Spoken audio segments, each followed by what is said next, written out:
most famous Huaisheng Mosque, earliest mosque in China, constructed by Arabs in the memory of Muhammad sallallahu alaihi wasallam. मैं deliberately अपने इस vlog में इसको शामिल नहीं कर रहा क्योंकि इंटरनेट भरा पड़ा है।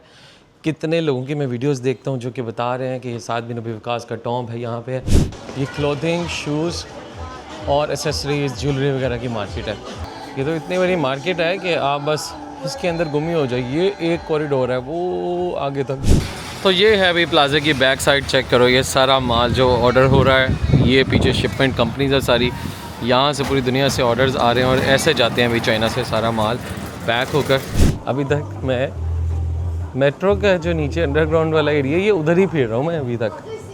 यहाँ पे मुझे पता ही लग रहा है ऊपर जाना है कहाँ से।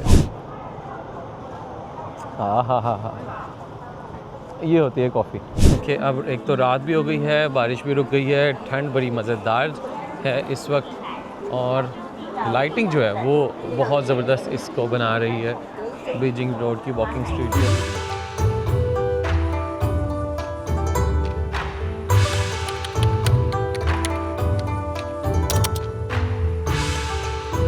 Assalamu alaikum and good morning everyone. This is Bilal Azam and you are watching my channel Being a Traveler। और Being a Traveler के ऊपर चाइना की सीरीज़ चलते चलते अब इख्तिताम की तरफ पहुंच रही है, बल्कि आलमोस्ट पहुंच ही गई है। ग्वांगझू के शहर में पहुंच गया हूं। कल मैंने आपको एपिसोड दिखाई यहाँ का मेरा पहुंचना कैसा लगा मुझे, किस एरिया में मैं रह रहा हूँ और कैसे हमने ग्वांगझू की लाइटिंग और उनकी मॉडर्न जो इनकी साइट थी वो विज़िट की। तो आज मैं निकल रहा हूँ ग्वांगझू को मज़ीद एक्सप्लोर करने के लिए। और सबसे पहले सुबह उठते ही नाश्ता करने के बाद अब मैं जा रहा हूँ ग्वांगझू शहर की सबसे फेमस मॉस्क जो यहाँ की मस्जिद है विज़िट करने। जब हज़ूर सल्लल्लाहु अलैहि वसल्लम के दौर के अंदर जब सहाबा यहाँ पे ट्रेडिंग करने सिल्क रूट के थ्रू आया करते थे, तो उस ज़माने में यहाँ पे मस्जिद कायम हुई। उस मस्जिद को जाके देखते हैं और विज़िट करते हैं और फिर आपके साथ भी शेयर करते हैं।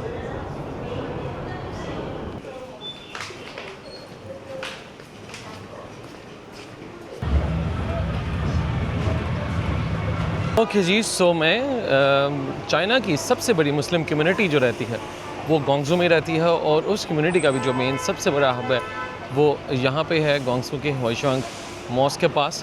और अब हम उसी की तरफ जा रहे हैं। मेट्रो में बैठ कर आया हूँ और यहाँ पे सबसे ज़्यादा जो मुसलमानों की कम्युनिटी ओवरऑल चाइना में आबाद है वो इस एरिया के अंदर है। Overall it's a very very peaceful area. Commercial hub नहीं है बिल्कुल, लोगों के नॉर्मल आप देख रहे हो घर, ऊपर कपड़े लटके हुए हैं सुखाने के लिए और अपार्टमेंट्स हैं बिल्कुल सादे, नॉर्मली जिस तरह हर शहर में होते हैं। तो ये वो साइड है जो कि बहुत ज़्यादा आपको मॉडर्नाइज्ड और उस तरह नहीं नज़र आती क्योंकि ये बहुत पुराने एरियाज़ के अंदर है। इवन आप इनकी दीवारें वगैरह भी यहाँ देखोगे, ये भी सारी वही पुराने स्टाइल की बनी हुई हैं। All right, so I think this is the Huaisheng mosque का आउटर एरिया। यहाँ पे अगर मैं देखूँ तो हमें कुछ आर्ट वर्क नज़र आ रहा है जिसमें ये पीछे देखेंगे मुसलमान चाइनीज़ मुस्लिम्स की लंबे लंबे चोंगे और ऊपर जो टोपियाँ होती हैं वो पहनी हैं। पीछे इन्होंने कुछ कुरान मजीद उठाए हुए हैं, बड़ी बड़ी बुक्स, और ये सेलर्स हैं। पीछे उनकी कश्तियों को दिखाया गया कि कैसे यहाँ पे लोग आए हैं। और कुछ यहाँ पे भी आर्ट वर्क बना हुआ है, म्यूज़िक है, मस्जिद है और यहाँ के लोग हैं। तो देखते हैं अंदर जाके। अच्छा, ये है लाइट हाउस, इसको लाइट हाउस मॉस्क भी कहते हैं। ये बहुत बड़ा एक लाइट हाउस बना हुआ है यहाँ पे। सो एक्चुअल में क्योंकि ये समुंदर के किनारे के ऊपर है और जितने सेलर्स वगैरह आते थे यहाँ पर और उनको डायरेक्शन वगैरह दिखाने के लिए ये मस्जिद और इनका ये जो लाइट हाउस है ये डायरेक्शन वगैरह बताया करता था। ये तो हमने इसका आउटर एरिया देखा है। सामने आप देखो बाज़ार है और इसी बाज़ार के अंदर यहाँ पे हमें चलते चलते ये नज़र आ रही है। ओके, ऑलराइट, ठीक है जी। ये अरबी में कुछ लिखा हुआ है बोर्ड और यहाँ पे इसकी कुछ हिस्ट्री वगैरह भी लिखी हुई है जी। Most famous Huaisheng mosque, the Huaisheng mosque remembering the sage, also known as Guangta pagoda यानी कि light tower, earliest mosque in China और constructed by constructed by Arabs in the memory of Muhammad sallallahu alaihi wasallam, the founder of Islam and the most holy, with the history of more than 1000 years ago.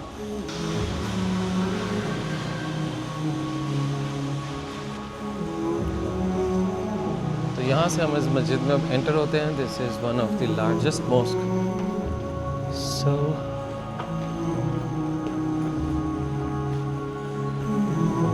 ये है जी entrance area. Now I am entering in the mask.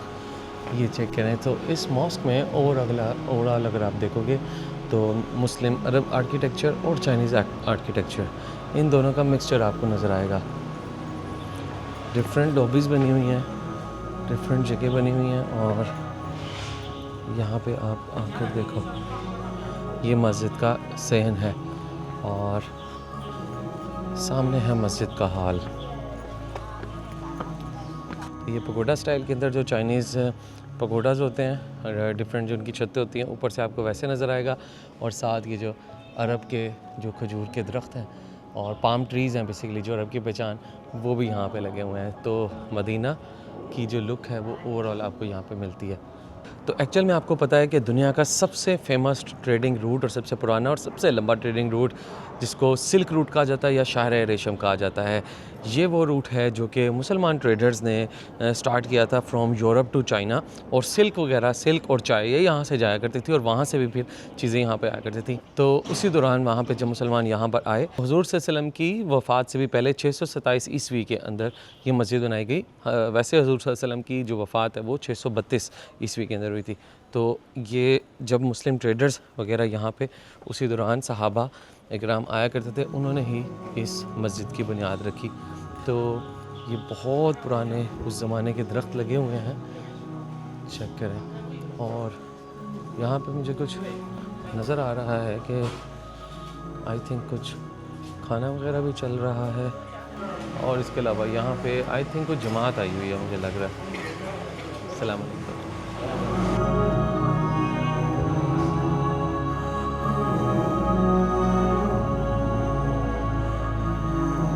तो ये यहाँ पे इन्होंने pictorial depiction की हुई है कि कैसे उस ज़माने के अंदर यहाँ पे अरब से लोग चाइना वगैरह आया करते थे और यहाँ से सिल्क रूट ट्रेडिंग किया करते थे, बर्तन वगैरह लेके जाया करते थे. और ये लाइट हाउस टावर जो है ना, ये उस ज़माने में इन लोगों ने कंस्ट्रक्ट किया था ताकि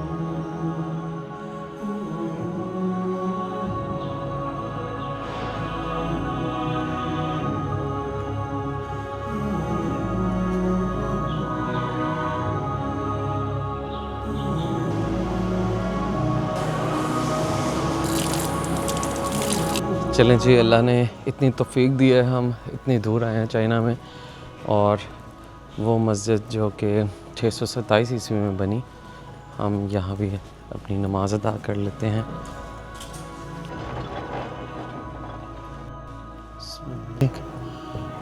कलमा ही लिखा हुआ है, ला इलाहा इल्लल्लाह मुहम्मदुर रसूलुल्लाह.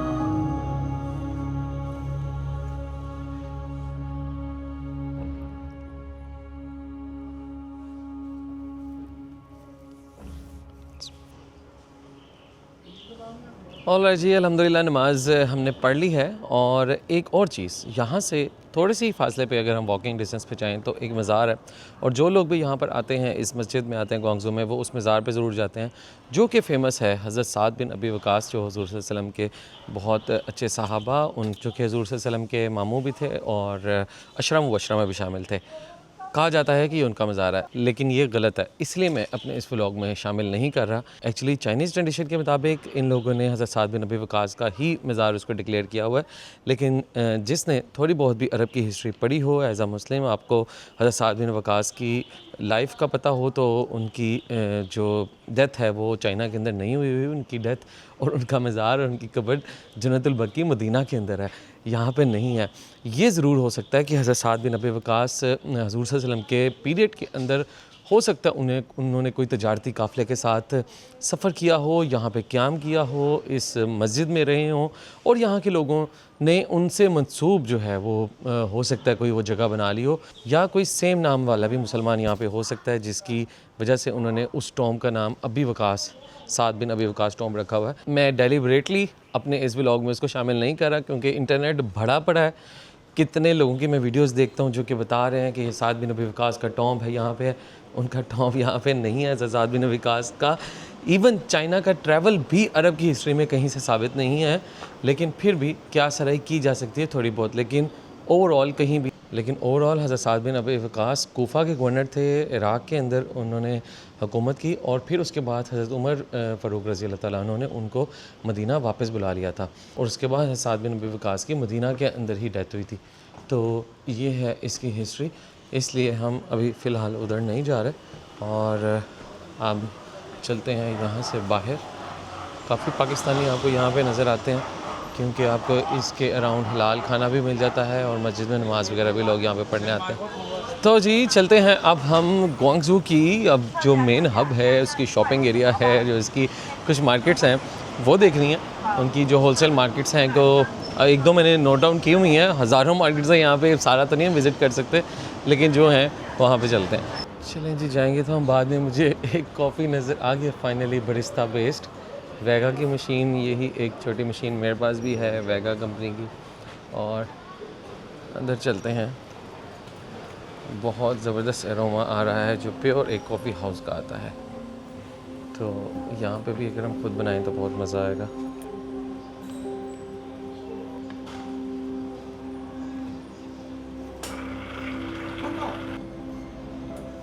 और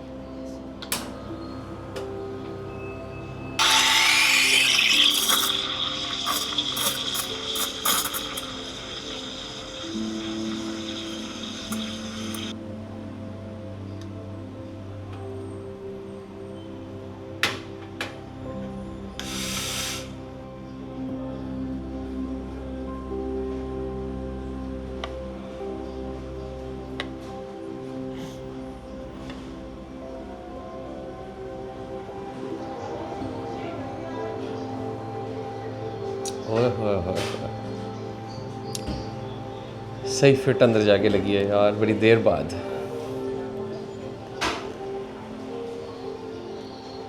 कमाल यार, this is the difference between commercial coffee and a coffee house.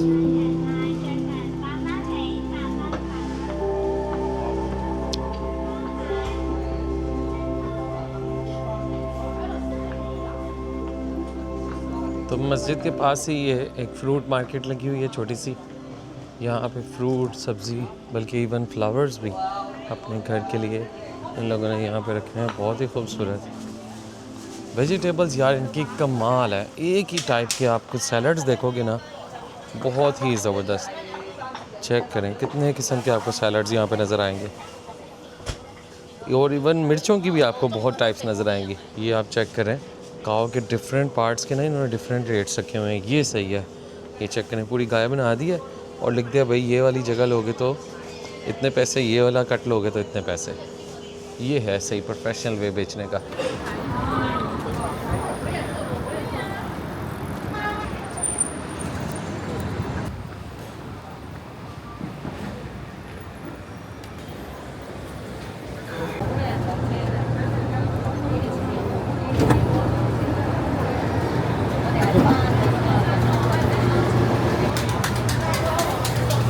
बहुत रश है भाई यहाँ पर। एक तो रेलवे स्टेशन है और इसके पास ही शॉपिंग वाला प्लाजा है। तो चलते चलते ही देख लें, इन्होंने कॉरिडोर में ही सारी एडवर्टाइजमेंट की है। ये माँ garment market, food court, welcome to the ईमा गारमेंट मार्केट ग्वांगझू। और इधर भी 5-6 मार्केट्स हैं। बाइमा गारमेंट मार्केट भी है, होलसेल ओवरऑल शूज़, और ये वो हर तरफ आप देखें बहुत बड़े ये ट्रेडिंग हब के अंदर हम जा रहे हैं, जहाँ पे ज़्यादातर क्लोथिंग, शूज़, एक्सेसरीज़ वगैरह आपको मिलेंगी। तो बड़ी लंबी वॉक है यार ये। बेसिकली ना ऊपर रोड्स के पूरे स्क्वायर्स हैं या कुछ प्लाजे हैं, और ये हमें किसी तो जी बाहर हम निकले नहीं, और मेट्रो स्टेशन से ही स्टार्ट हो गई है ये मार्केट। ये क्लोथिंग, शूज़ और एसेसरीज़, ज्वेलरी वगैरह की मार्केट है। चेक करो जी, अंदर एंटर होते क्या ज़बरदस्त शूज़ लगे हुए हैं, कमाल कमाल। अब हम यहाँ पे देखें, आपको काफ़ी अफ्रीकन भी नज़र आएंगे, पाकिस्तानी लोग भी नज़र आएंगे शॉपिंग करते हुए, और लोकल लोग भी बहुत ज़्यादा होंगे। तो प्राइस पता करते हैं किसी अच्छे शूज़ की। ये तो इतनी बड़ी मार्केट है कि आप बस इसके अंदर गुम ही हो जाए। ये एक कॉरिडोर है, वो आगे तक हंड्रेड्स ऑफ शॉप्स आपको नज़र आ रही हैं और बड़ी हाई क्वालिटी प्रोडक्ट्स, बैग्स वगैरह, ज्वेलरी। ये वैसे ना लेडीज़ के आने वाली जगह है, उनके मुंह में पानी आए यहाँ पर। हाँ, मेरे मतलब की चीज़ जो है वो यहाँ पे सिर्फ शूज़ हैं, लेकिन शूज़ भी आपको बहुत ज़्यादा ना लेडीज़ ही आपको यहाँ पे नज़र आ रहे हैं।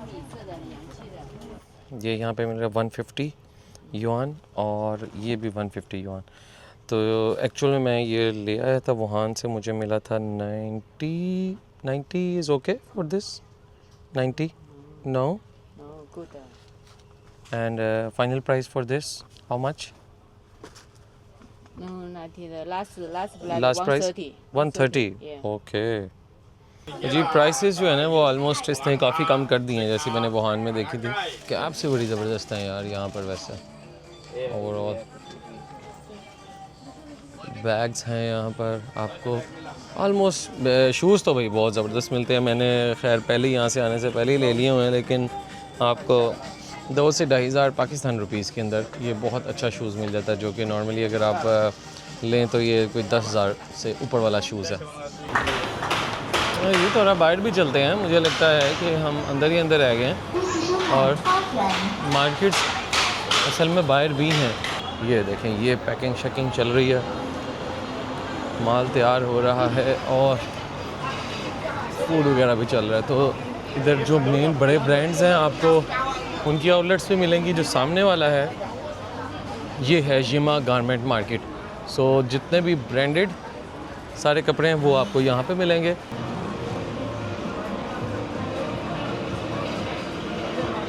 ये सारा एरिया क्लॉथिंग मार्केट है। पूरे ग्वांगजू की जितने भी क्लॉथिंग के प्लाजे हैं वो आपको यहाँ पे नज़र आ रहे हैं।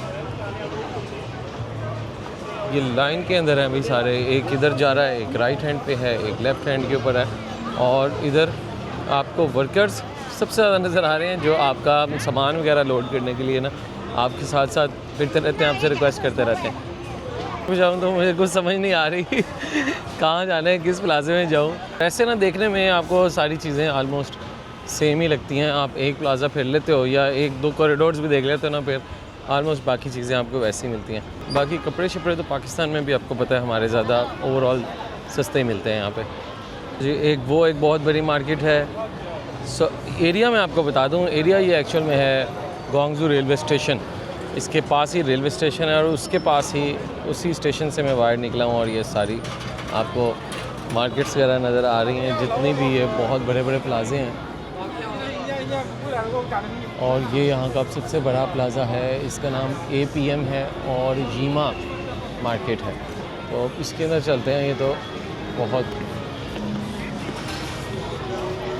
बहुत बड़ा कॉरिडोर है भाई इसका सेंटर के अंदर, और राइट लेफ़्ट थ्रू आउट आपको इसके कॉरिडोर नज़र आएंगे।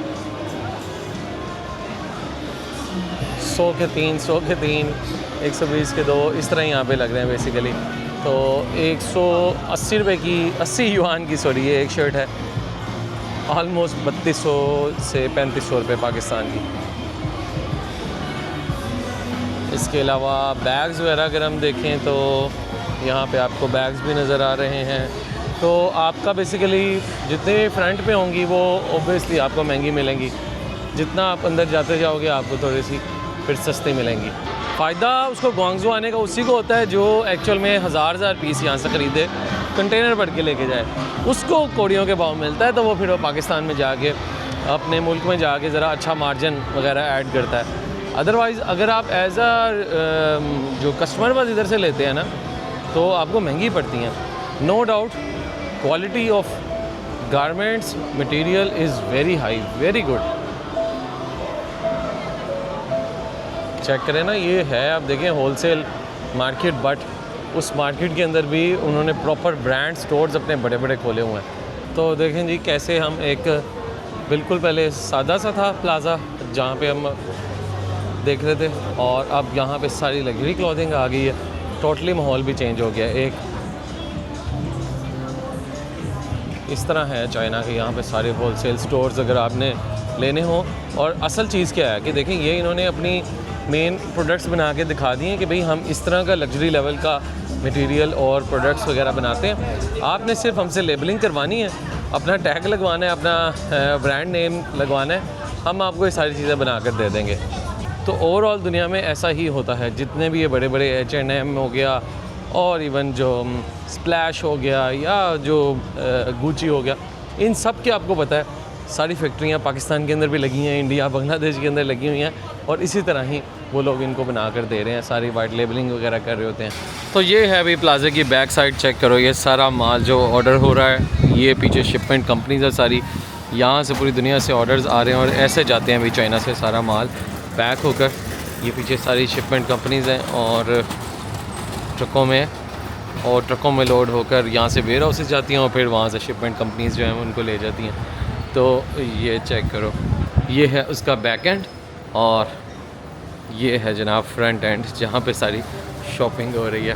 तो क्या ज़बरदस्त सिस्टम चल रहा है। एक्चुअल में चाइना की मेन तरक्की का राज भी यही है कि इन्होंने ईज़ ऑफ बिज़नेस के ऊपर असल में काम किया हुआ है। कि इतना ज़्यादा लोगों को आसानी दो, उनकी जो स्ट्रीम लाइन है ना, जो उनकी पूरी बिज़नेस की लाइन है, वो बग़ैर उनको कोई झंझट के, कोई मेहनत किए बगैर उनकी सारी की सारी चीज़ें ऑटोमेटिकली चीज़ें होती जाएं और जिससे वो बाय करें वही आपका सारा सामान जो है ना आगे पहुंचा दें।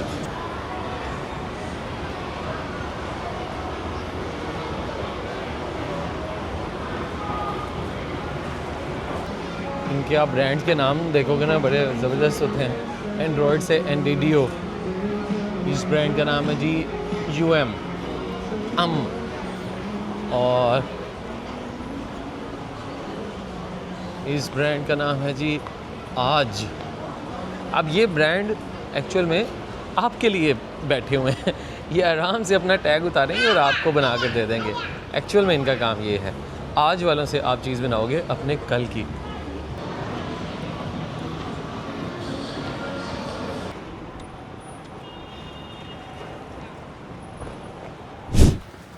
गुड इवनिंग नाजरीन and welcome back to the channel. तो शॉपिंग वाले एरिया से मैं आ गया था वापस और रेस्ट किया।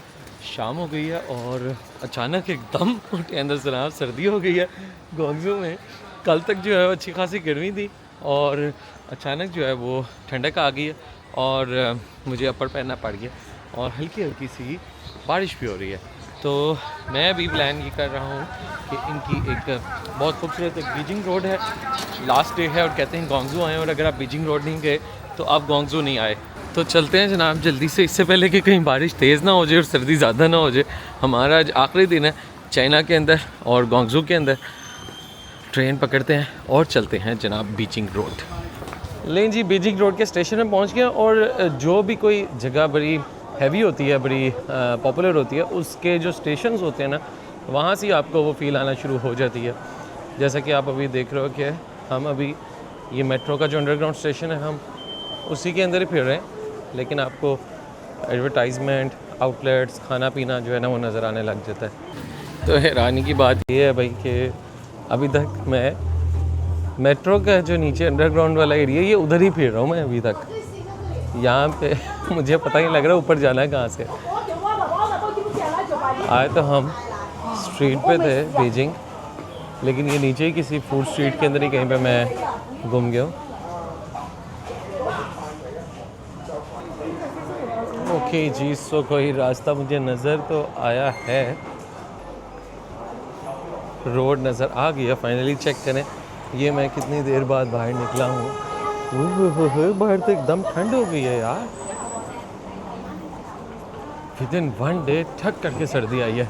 मैं कह ही रहा था अभी कल, और एक्चुअली में बारिश भी आ गई है ना साथ। सो अब मुझे नहीं पता कि ये मैं बीजिंग रोड के किस पॉइंट पे कहाँ पर आ गया हूँ।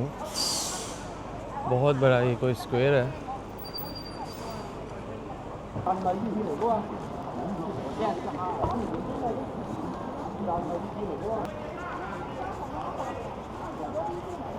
इस मौसम और इस सर्दी में और ऐसी बारिश में सिर्फ 2 चीज़ों की क्रेविंग होती है, नंबर 1 कॉफ़ी और नंबर 2 पिज़्ज़ा। कॉफ़ी फिर भी मेरी इधर कुछ ना कुछ उसकी तलब पूरी हो रही है, लेकिन पिज़्ज़ा इधर नज़र ही नहीं आता यार, चाइना में पिज़्ज़ा खाते ही नहीं है लोग। बड़ी मुश्किल से कोई एक दो मुझे पिज़्ज़ा वाले नज़र आए, उसके अलावा कोई नहीं। तो लग तो रही है भूख, लेकिन अगर कॉफ़ी मिल गई तो कॉफ़ी पी लेंगे। सो ये है जनाब JPG कॉफ़ी।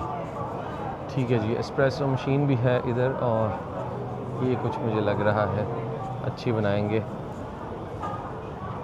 मीडियम रोस्ट भी पड़ा है और डार्क रोस्ट भी पड़ा है, ज़बरदस्त।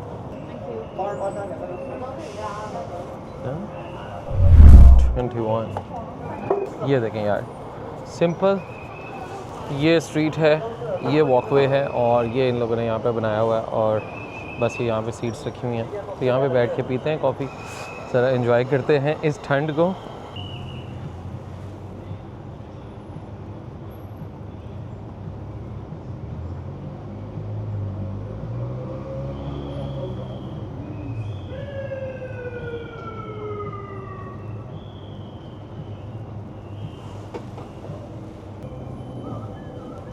सो जनाब दिस इज़ JPG कॉफ़ी। देखें हर तरह के नाम आपको नज़र आ जाते हैं, खुशबू भी बहुत आ रही है, और जो जिस लेवल का उन्होंने बनाया हुआ है कैफ़े और जिस तरह के बीन्स रखे हैं, तो एक्सपेक्टेशन आर वेरी हाई।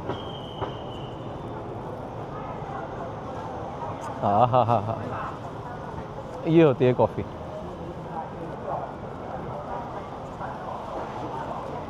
पहला कैफ़े मिला है मुझे चाइना में जिसने मीडियम रोस्ट कॉफ़ी बीन्स रखे हुए हैं, टेस्ट का लेवल ही ऊपर चला जाता है यार, कमाल।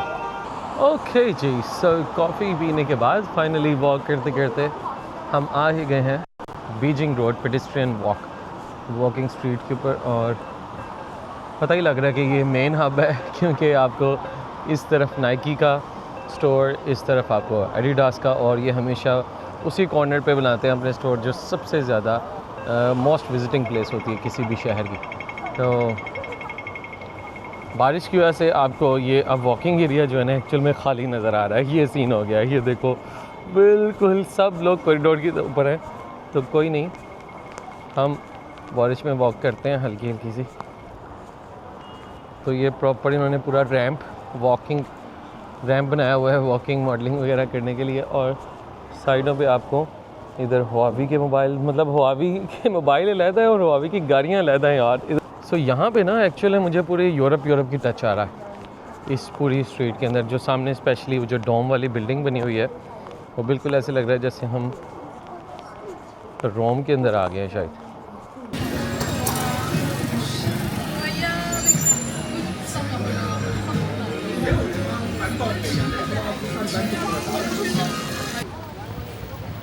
ब्यूटीफुल भाइयों, इंशाल्लाह हम दोबारा आएंगे ग्वांगसू एक दफ़ा फिर।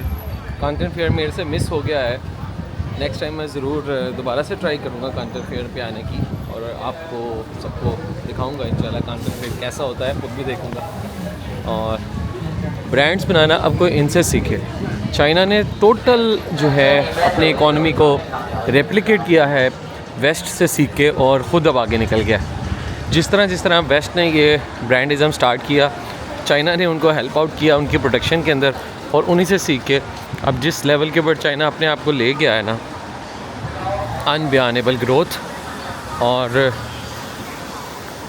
मज़ा आता है यार यहाँ पे इनकी तरक्की देख के, इनके मैनर्स वगैरह हर चीज़। यहाँ पे मैंने आपको दिखाया था शक्करकंदी बहुत शौक़ से खाते हैं लोग, और स्पेशल ये देखें ये इनके बेकिंग यूनिट है, और ये देखें इस सारे रैप्स खाते हैं ना प्रॉपर। तो ये शक्करकंदी पड़ी है, और इस शक्करकंदी को उन्होंने बेक किया है, और फिर प्रॉपर उसकी पैकिंग के अंदर डाल के और लोगों को देते हैं फिर। लेकिन चलते चलते बहुत ही कमाल जगह के ऊपर हम आ गए हैं। ये एक बीजिंग रोड के ऊपर एक स्क्वायर बना हुआ है, और सामने एक बहुत ज़बरदस्त चाइनीज़ आर्किटेक्चर हमारे सामने नज़र आया। आई डोंट नो ये होटल है या कोई इनकी गवर्नमेंट की बिल्डिंग है, बट अगर आप इसको क्लोज़अप देखो तो बहुत खूबसूरत ये बना हुआ है, बड़ा ही खूबसूरत इसका ये एंट्रेंस गेट है। और बॉन्साई ये देखिए बिल्कुल ड्रैगन के स्टाइल का ही यहाँ पे इनके ट्रीज़ होते हैं। अब आप रौनक चेक करें जनाब, कैसे अब बीजिंग रोड पे क्योंकि अब एक तो रात भी हो गई है, बारिश भी रुक गई है, ठंड बड़ी मज़ेदार है इस वक्त और लाइटिंग जो है वो बहुत ज़बरदस्त इसको बना रही है बीजिंग रोड की वॉकिंग स्ट्रीट को खूबसूरत। तो यार सीन ये है कि अब भूख बहुत शदीद लग रही है मुझे। कॉफ़ी ने जितना मुझे बैटरी का चार्ज रखना था उसने रख दिया है। अब चाहिए कुछ खाने पीने के लिए, मुझे कोई जगह चाहिए जो कि ऐसी जितनी भी मॉडर्न फूड स्ट्रीट्स वाली जगह होती हैं यहाँ पे हलाल का मिलना थोड़ा सा मुश्किल होता है। बट लेट्स सी, अगर हमें कुछ मिल जाता है तो हम यहाँ पे ट्राई ज़रूर करेंगे। ऊपर काले स्याह बादल अभी भी मंडला रहे हैं, लेकिन नीचे आवाम का रश और जम्मे गफ़ीर। तो ग्वांगजू एक्चुअल में जैसे मैंने आपको दिखाया कि मस्जिद भी कितनी पुरानी थी, 7वीं ईस्वी के अंदर हजूर सल्लल्लाहु अलैहि वसल्लम के दौर के अंदर ही यहाँ पे मस्जिद बन गई थी। तो ओवरऑल ट्रेड भी यहाँ पे होती थी और ये ग्वांगजू की ये स्ट्रीट भी बहुत पुरानी है। तो इन लोगों ने भी यहाँ पे आप देखोगे क्या किया हुआ है कि ग्वांगजू की जो पहले स्ट्रीट हुआ करती थी उसको थोड़ा सा प्रिजर्व करके रखा हुआ है। ये शीशे, अभी तो खैर बारिश की वजह से पानी गिरा हुआ है, शायद आपको थोड़ा थोड़ा सा नीचे नज़र भी आए। तो नीचे उस ज़माने की आलमोस्ट ये मुझे 13वीं सदी की भी नज़र आ रही हैं, 960 से लेके 1200 तक की जो इसकी कंस्ट्रक्शन है वो भी सारी इसमें नज़र आ रही है। और पत्थर जितना भी लगा हुआ है इन्होंने प्रिजर्व किया हुआ है। एक्चुअल में ये स्ट्रीट पूरी उस ज़माने में भी ट्रेडिंग हब थी, आज से 1500 साल पहले। और जनाब अब देखो इस वक्त 1500 साल बाद यहाँ पे कितनी डेवलपमेंट हो चुकी है। और ओवरऑल दुनिया में और चाइना में अगर देखें तो पिछले 25 से 30 साल के अंदर चाइना ने पूरा का पूरा पासा पलट दिया है।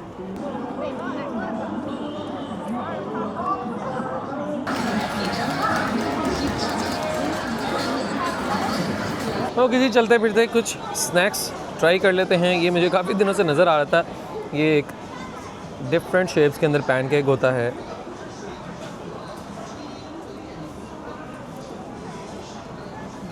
इसके अंदर एग और मैदा और वो सब कुछ डाला होता है इन्होंने ऑब्वियसली।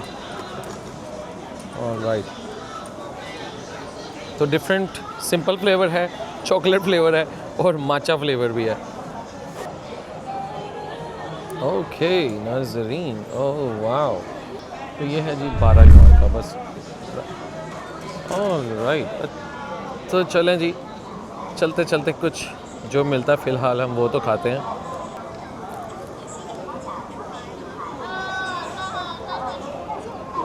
मज़ेदार है। जो सेंटर में इसके गोले गोले हैं ना वो सॉफ्ट हैं और बाकी साइडों पे जो है वो बहुत क्रंची है। कुछ ऊपर चॉकलेट कुछ डाल के देनी चाहिए थी वैसे, हाल तो वैसे खाने में भी सादा भी मज़ेदार ही है।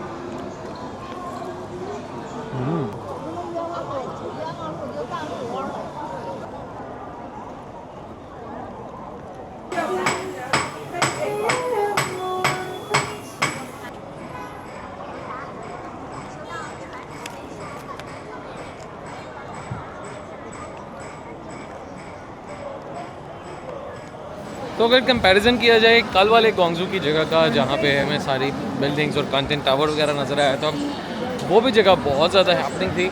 लेकिन ये एक प्रॉपर वॉकिंग स्ट्रीट है जहाँ पे आपके दोनों तरफ ब्रांड्स हैं, खाना पीना है, शॉपिंग है, सस्ती चीज़ें भी हैं, महंगी चीज़ें भी हैं, हर तरह की चीज़ आपको अवेलेबल है। तो आई थिंक मैं इसको ज़रा ऊपर रैंक करूँगा उस जगह से, और वो भी जगह अच्छी थी, ये भी जगह बहुत अच्छी है।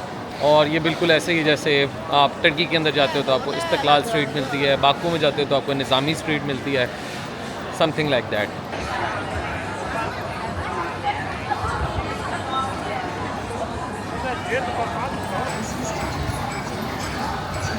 तो नाम तो इसका वैसे बीजिंग रोड पेडिस्ट्रियन स्ट्रीट है, लेकिन एक्चुअल में ये स्ट्रीट से बहुत बढ़ के है। एक्चुअल में ये एक बहुत बड़ा स्क्वायर है जहाँ पे किसी भी गली में आप चले जाओ तो आपको कहीं ना कहीं पे ये देखो, इधर निकल जाते हो तो यहाँ पे पूरा एक शॉपिंग एरिया है, इधर निकल जाते हो तो यहाँ पे एक शॉपिंग एरिया है। तो एक चीज़ मुझे और बतानी याद आ गई कि चाइना में अगर आपने कोई किसी तरह पॉइंट करना है ना तो आप फिंगर पॉइंट करते हो ना तो इसको बहुत ज़्यादा बुरा समझा जाता है। आपने अगर कहीं भी बताना है ना तो आपने हाथ से बताना है, इस तरह बताना है पूरे हाथ से। फिंगर पॉइंटिंग जो है ना बहुत नेगेटिव यहाँ पे काउंट की जाती है।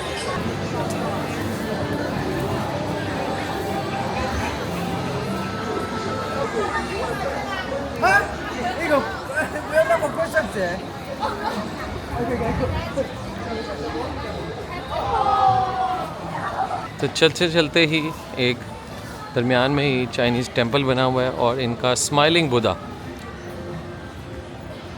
आपको नज़र आता है। यहाँ पे नॉर्मल बुद्धा की बजाय आपको स्माइलिंग बुद्धा यहाँ पे मिलता है। इधर ज़्यादातर इन्हीं के आगे बैंड हुआ जाता है।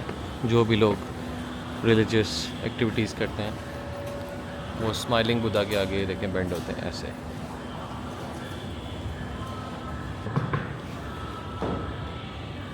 बहुत बड़ा टेंपल है यार ये तो। बैक एंड पे तो आई थिंक मुझे लगता है वो जिसके फ्रंट पे मैं देख रहा था एक्चुअल में वो टेंपल था जो हमें बाहर से नज़र आ रहा था। ये उसी के अंदर मैं आ गया हूँ घूमकर।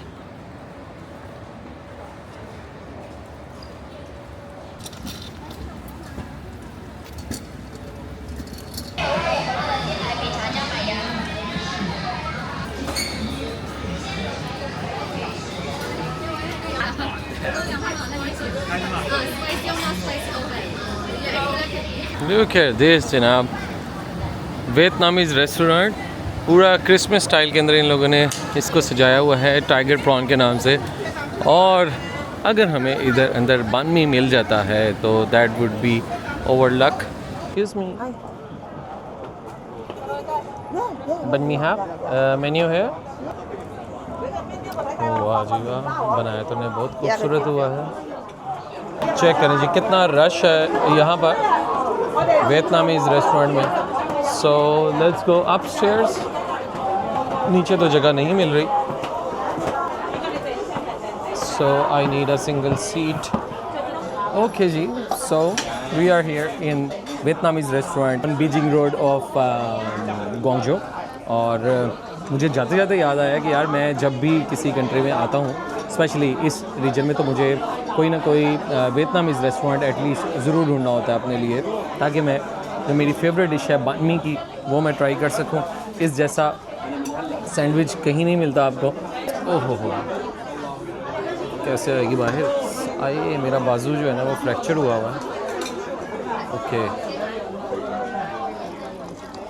गर्मा गर्म टी ये वियतनामीज़ रेस्टोरेंट में आपको मिलती है। ऑल राइट जी, my favourite banh mi is here. Tuna fish है और कुछ वेजिटेबल्स हैं, दैट्स इट। इसके अलावा मैं कुछ डलवा नहीं सकता था अंदर, क्योंकि इसका एक्चुअल मज़ा इसके बन का ही होता है। और इंशाल्लाह जब हमारा ट्रांजिट लाउंज खुलेगा तो कोशिश करूँगा कि आपको भी खुद से बना के आपके साथ भी पेश कराऊँ, अपने मेन्यू में इसको शामिल करूँ। इसमें